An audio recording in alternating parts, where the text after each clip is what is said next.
Glória. Mais uma vez, irmãos, para o Senhor. Amém. Abramos as nossas Bíblias no livro de Lucas, capítulo 6, e o versículo 46. É uma passagem bem conhecida da igreja. Acredito que todos já tenham ouvido, pelo menos alguém ler sobre essa passagem. Mas é algo que o Senhor colocou profundamente no meu coração, que eu gostaria de externar para a igreja. Amém? Amém. Fala assim: e por que me chamais Senhor, Senhor, e não fazeis o que eu vos digo? Todo aquele que vem a mim e ouve as minhas palavras e as pratica, eu vos mostrarei a quem é semelhante. É semelhante ao homem que, edificando uma casa, cavou, abriu profunda vala e pôs os alicerces sobre a rocha. E vindo a enchente, bateu com ímpeto e torrente naquela casa, e não a pôs lá para lá, porque tinha sido bem edificada. Mas o que ouve e não pratica é semelhante a um homem que edificou uma casa sobre a terra, sem alicerce, no qual bateu com ímpeto a tormenta, e logo caiu, e foi grande a sua queda. Ou em outras versões, foi grande a ruína daquela casa. Amém? Só até aqui. A gente conhece no decorrer da história de Cristo na Terra diversas passagens, principalmente em Lucas e Mateus também. O Senhor Jesus, ele usava muitas histórias, né, as chamadas parábolas, para simplificar a explicação do que ele queria dizer para o povo. E o interessante é que Jesus, ele usava essas histórias, essas parábolas, usando coisas do cotidiano do povo, né? Então ele usava coisas do dia a dia. Um exemplo é que antes ele já havia falado sobre algumas outras parábolas, a parábola do semeador, por exemplo, a parábola do filho pródigo. São parábolas de forma a explicar, a simplificar para o povo, que em sua maioria eram pessoas mais humildes, né? Principalmente na questão entendimento mesmo, né? Da palavra, que não era todo mundo. Hoje em dia é muito mais fácil, né? Principalmente na nossa geração, que a gente coloca lá na internet: eu não entendi o que quer dizer o texto tal, e aí você consegue compreender de forma mais simples. Então, de forma a simplificar o evangelho e o que Jesus tinha para dizer para aquele povo, ele usava então as coisas do cotidiano para explicar. E aqui ele dá esse exemplo de dois homens. E esses dois homens, eles têm várias coisas em comum e apenas uma em comum. Apenas uma coisa difere um do outro.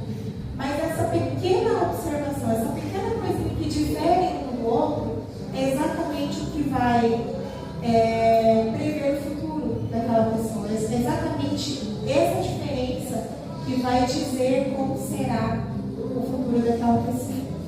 Então, por partes, ambos os homens, eles construíram uma casa. Antes disso, eles fizeram uma preparação. Eles cavaram fundo. Eu ouvi um estudo que diz que os dois homens cavaram fundo. Os dois homens fizeram uma edificação da casa da forma como se tem que ser feita. Mas um apenas foi fundo suficiente para chegar na rocha, enquanto o outro parou antes de chegar. Ele não edificou, principalmente quando a gente é menor, a gente entende que foi feito em cima da areia, né? Teve um alicerce, mas não estava firmado na rocha.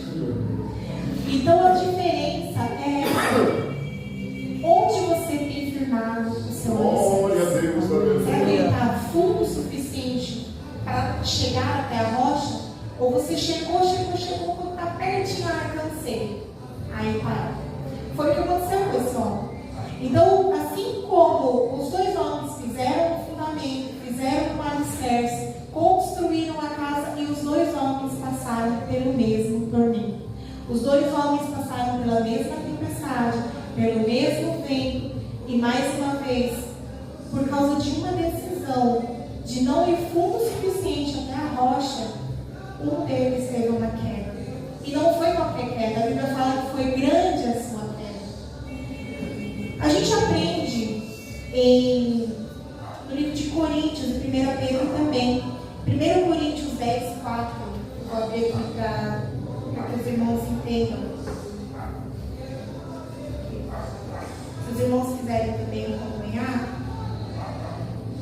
1 Coríntios 10, capítulo 10, versículo 4, fala assim: e beberam todos da mesma bebida espiritual, porque bebiam da pedra espiritual que os acompanhava, e a pedra era Cristo. Em 1 Pedro 2, 4, também fala sobre a rocha, ou sobre a pedra. 1 Pedro, capítulo 2, versículo 4 ao 7. E chegando-vos para ele, pedra viva, rejeitada, na verdade, pelos homens, mas para com Deus eleita e preciosa. Vós também, quais pedras vivas, sois edificados como casa espiritual para ser sacerdócio santo, a fim de oferecer sacrifícios espirituais aceitáveis a Deus por Jesus Cristo. Por isso, na Escritura se diz: eis que põe em Sião uma principal pedra angular, eleita e preciosa, e quem nela crer não será confundido. E assim para vós, os que credes, é a preciosidade, mas para os descrentes, a pedra que os edificadores rejeitam, essa foi posta como a principal disciplina. A Bíblia é bem clara em dizer, em afirmar que a rocha, que a pedra é Jesus.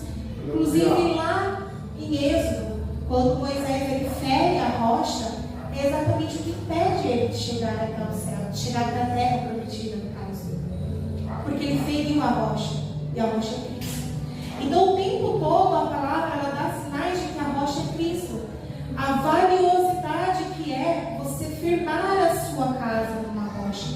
A valiosidade que é você firmar a sua vida, porque a nossa casa é a nossa vida. A casa aqui ela representa a vida. Os homens somos nós. A casa são as nossas vidas. E a rocha é Cristo. A tempestade ela representa nada mais que as tribulações que nós enfrentamos diariamente no nosso cotidiano. A Bíblia é categórica dizer que vai haver uma tempestade, vai haver um temporal. Mesmo que você esteja firmado na rocha, você tem que passar. Vai vir. Mas a diferença é que você está firmado na rocha. Aleluia. A diferença é que você está seguro. É que vai vir a tempestade, vai vir o vento, vai vir o temporal, vai vir o furacão, mas você está firme e nem sequer será abalado. Mas a partir do momento que você não firmou a sua vida, não obedeceu os preceitos do Senhor, a sua vida, ela cai assim, numa questão de segundos. A partir do primeiro vento, do primeiro momento, é grande a sua queda.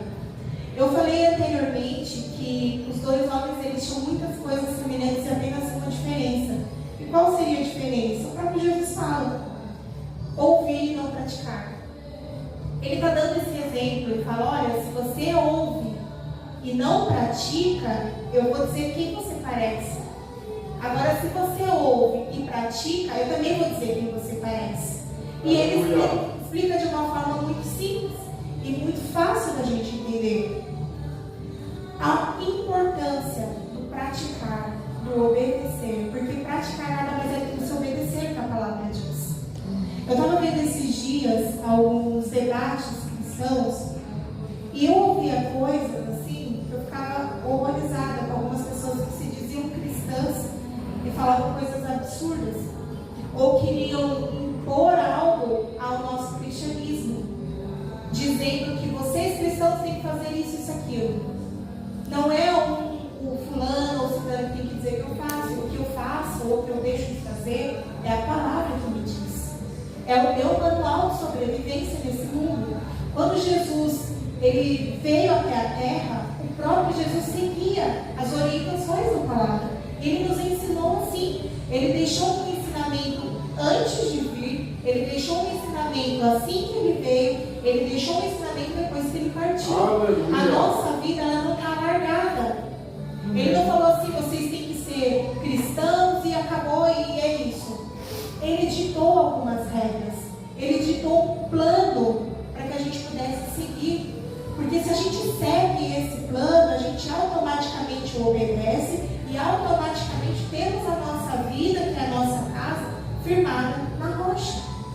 Nós vamos ter que cavar, nós vamos ter que levantar o alicerce. Esse é o início da nossa vida cristã. A partir do momento que a gente levanta a nossa mão e que a gente confessa que a gente quer o Senhor na nossa vida, a gente tem que entender uma coisa: a nossa vida mudou. Ela não pode ser mais a mesma. Ela não pode seguir da mesma maneira, porque onde Jesus chega, Ele faz mudança. E se não houver uma mudança, então Jesus não chegou. Ou você não permitiu que Ele chegasse. Porque se você abre a porta, porque a Bíblia fala que Ele é educado, Ele bate a porta. Quando você abre a porta, você está dizendo: Senhor, fique à vontade para mudar a minha casa. Muda os móveis de lugar, muda, faz uma reforma aqui. Então você está autorizando o Senhor a transformar a sua vida.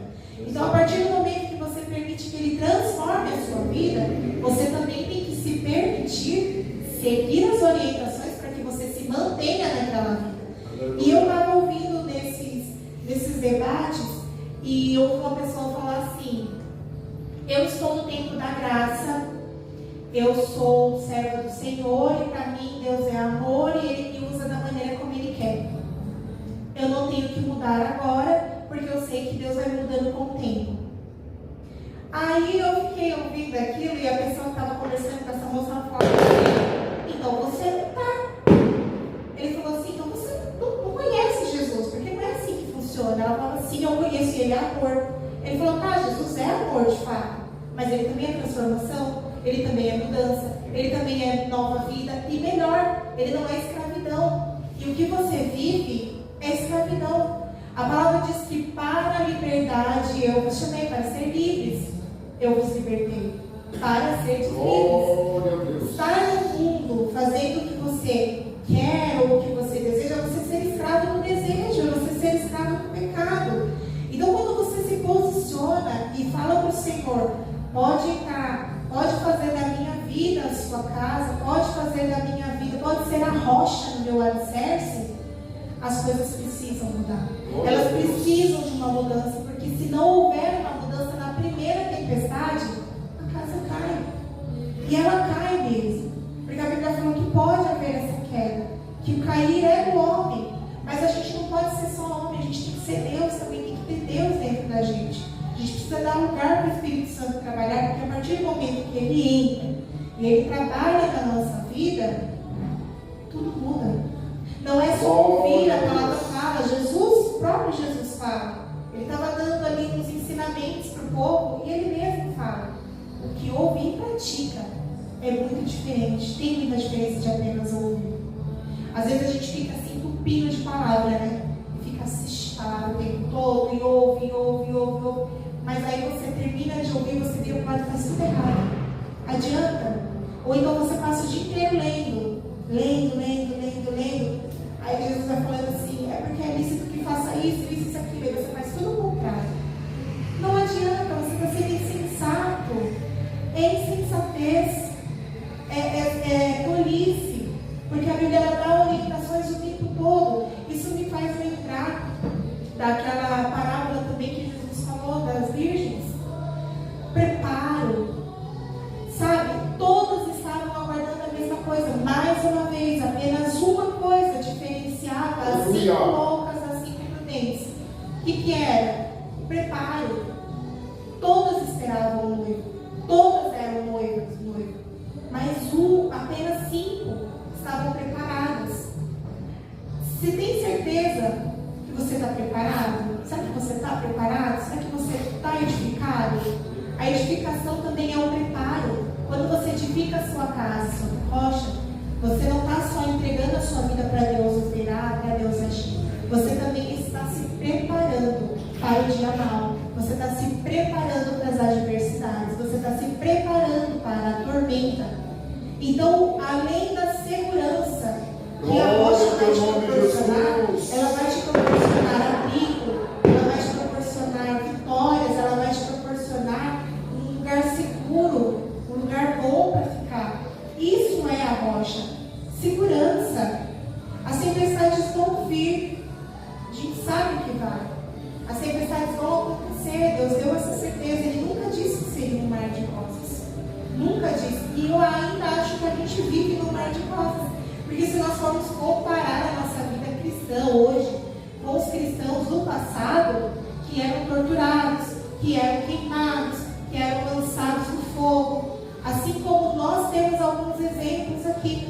Eu estava conversando com uma colega de serviço outro dia, ela falou assim: mas por que mataram João Batista? Por que cortaram a cabeça dele? Olha que saco! E ela ficou inconformada, irritada. Eu falei assim: isso é evangelho. Isso é evangelho. Não é subir no púlpito apenas e bater no peito e dizer eu sou evangélico, eu sou cristã, colocar uma Bíblia debaixo do braço e sair desfilando. Tem que viver, é vivência, é sentir na pele o evangelho. Aí eu falei para ela assim, para ver se o próprio Jesus também foi crucificado. E aí me responde, o que ele fez? O que ele fez para merecer? Aí ela ficou pensando, né? Eu falei assim, ele não fez nada. Ela falou, realmente, ele só fez bem. Eu falei, ele só fez bem. Ele só fez bem. Só que mesmo assim ele foi crucificado. Assim como João Batista, o que ele fazia? Ele só pregava a palavra. Mas ele foi decapitado. Assim como tantos outros que foram crucificados, que foram queimados, que foram apedrejados, como Estevão. Pessoas que só estavam espalhando a palavra. Não eram criminosos. Não eram pessoas que mereciam morrer ou assassinos. Eles não eram. Eles estavam proclamando o evangelho. Eles estavam fazendo aquilo que foram chamados para fazer. Mas mesmo assim, morreram. E com mortes terríveis. Foram os mártires. Era o sangue escorrendo na arena. Era constante. E quantos outros cristãos, mesmo hoje, em países onde não se pode evangelizar, onde não se pode falar de Cristo, quantos não são martirizados? Quantos não têm os seus filhos, os seus parentes, os seus pais, as suas casas destruídas de formas horríveis? Ai, Juliana, então ser cristão é ruim? Não, isso é amor. Isso é amor. É amor a Cristo, é amor à obra. E sabe o que é mais? É a casa edificada na rocha. Sabe por quê? Não se abalam com essa morte. Não se abalam. Porque quando você tem a sua casa firmada em Cristo, você tem uma certeza também, que é a sua salvação. Você tem uma certeza de que se é para isso que Deus te chamou, então é isso que eu vou fazer. Isso é a casa firmada sobre a rocha. Quando vier a destruição, nem que seja literalmente, que nem no caso dessas pessoas que perdem tudo e são mortas de forma brutal, são mortas de formas horríveis, nunca vê eles reclamando ou implorando, não, me deixa sair daqui pelo amor de Deus, olha, eu nego. Tem gente que pode ser que tenha, né, que faça. Mas os que não fazem é porque tem a casa firmada sobre a rocha. Mas eu estou morrendo aqui, mas quantos outros não morreram? O que eu sou diferente deles? Eu estou também cumprindo o meu chamado. Nem que seja até a morte. Davi fala assim, ó, eu posso perder tudo na minha vida, mas não retires de mim a tua presença. O próprio rei Davi falou, não retires de mim a tua presença, porque Davi tinha a casa edificada sobre a rocha. Ele entendeu que mesmo tendo tantos bens, tantas riquezas, tantas regalias que Davi tinha, ele tinha algo muito mais precioso, que era a casa firmada, o alicerce dele estava sobre a rocha. E ele sabia que mesmo não tendo nada, ele só não podia perder uma coisa, a presença, porque a presença de Deus é tudo. O resto é nada. Outro exemplo, Jó. Jó perdeu tudo. Jó perdeu os filhos. Jó perdeu amigos. Jó perdeu casa. Jó perdeu gado. Jó perdeu absolutamente tudo. Ele rasga as suas vestes e ele adora o Senhor e ele se coça com caco de telha nas feridas, porque ele só não morreu, só isso. O resto, todo o mal lhe sobreveio, a ponto da própria mulher falar, ô Jó, amaldiçoa logo esse Deus e morre. Ela não aguentava mais, mas a diferença é que a casa dele estava sobre a rocha. Glória a Deus. Ele mesmo disse, Deus me deu, Deus tomou. Bendito seja o nome do Senhor. A minha casa está na rocha. Se eu tiver que passar por isso e muito mais, eu vou passar. Quem me garante é Deus. A minha casa tem um alicerce. E um alicerce forte. Aleluia. Então, talvez a de Jó, da mulher de Jó, não era. Porque ela já estava mandando ele amaldiçoar e morrer. Ela não via mais, então, uma esperança, né? Mas que a nossa rocha, ela possa ser ser Cristo. Coloque Cristo no centro da tua vida. Tudo que você for fazer, consagra ao Senhor. Chama Ele para entrar na sua vida, para fazer da sua casa uma casa segura, uma casa edificada fundo suficiente para chegar na rocha, fundo suficiente para ter um alicerce firme, fundo suficiente para quando a tempestade vir, sequer tema as suas paredes, sequer te deixe um pouquinho meio assim, porque às vezes pode acontecer, mas que você esteja firme, que a sua vida seja uma vida segura na rocha que é Cristo, amém? É só até aqui. Glória a Deus. Para trazer para os irmãos, essa é uma palavra que ela ficou no meu coração por um tempo, porque eu gosto muito dessas parábolas que Jesus ele usava. Como eu já disse, ele usava coisas do dia a dia, ele usou uma construção, né, para simplificar para o povo e trazer uma mensagem de forma esclarecida, para te mostrar que o evangelho não precisa ser dificultoso, é simples, seguir e obedecer, ouvir e praticar todas as coisas que Jesus manda. Ouvir e praticar, não apenas ouvir, não apenas falar, não apenas ler, é praticar. A partir do momento que você pratica, a sua vida se semelha ao homem sensato que cavou o fundo suficiente até a rocha. Amém? Amém. Glória a Deus.